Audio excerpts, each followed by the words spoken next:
ನಮಸ್ಕಾರ ವೀಕ್ಷಕರೇ, ಇಂದು ನಾವು 6ನೇ ಸಂಖ್ಯೆಯಲ್ಲಿ ಜನಿಸಿದವರು, ಅಂದರೆ ಯಾವುದೇ ತಿಂಗಳಿನ 6, 15 ಹಾಗೂ 24ನೇ ದಿನಾಂಕದಂದು ಜನಿಸಿದವರ ಅದೃಷ್ಟದ ಮೊಬೈಲ್ ಸಂಖ್ಯೆ ಹಾಗೂ ಅವರ ಮೊಬೈಲ್ ಸಂಖ್ಯೆ ಯಾವ ರೀತಿ ಇದ್ದರೆ ಅವರಿಗೆ ಅದೃಷ್ಟ ತಂದುಕೊಡುವುದು ಎಂಬುದರ ಬಗ್ಗೆ ತಿಳಿದುಕೊಳ್ಳೋಣ.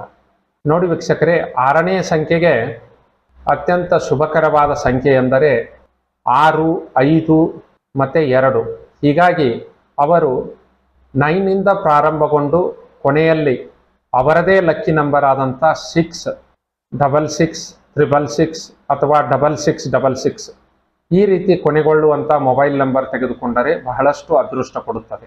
ಅದೇ ರೀತಿಯಾಗಿ 9ರಿಂದ ಪ್ರಾರಂಭಗೊಂಡು ಕೊನೆಯಲ್ಲಿ 55, 555 ಇಲ್ಲ 5555 ಈ ದೂರವಾಣಿ ಸಂಖ್ಯೆಯನ್ನು ಬಳಸಿದರೆ ಅವರ ಜೀವನದಲ್ಲಿ ಸಾಕಷ್ಟು ಅದೃಷ್ಟ ಹಾಗೂ ಸಂಪತ್ತು ಎರಡೂ ಪ್ರಾಪ್ತಿಯಾಗುವುದು.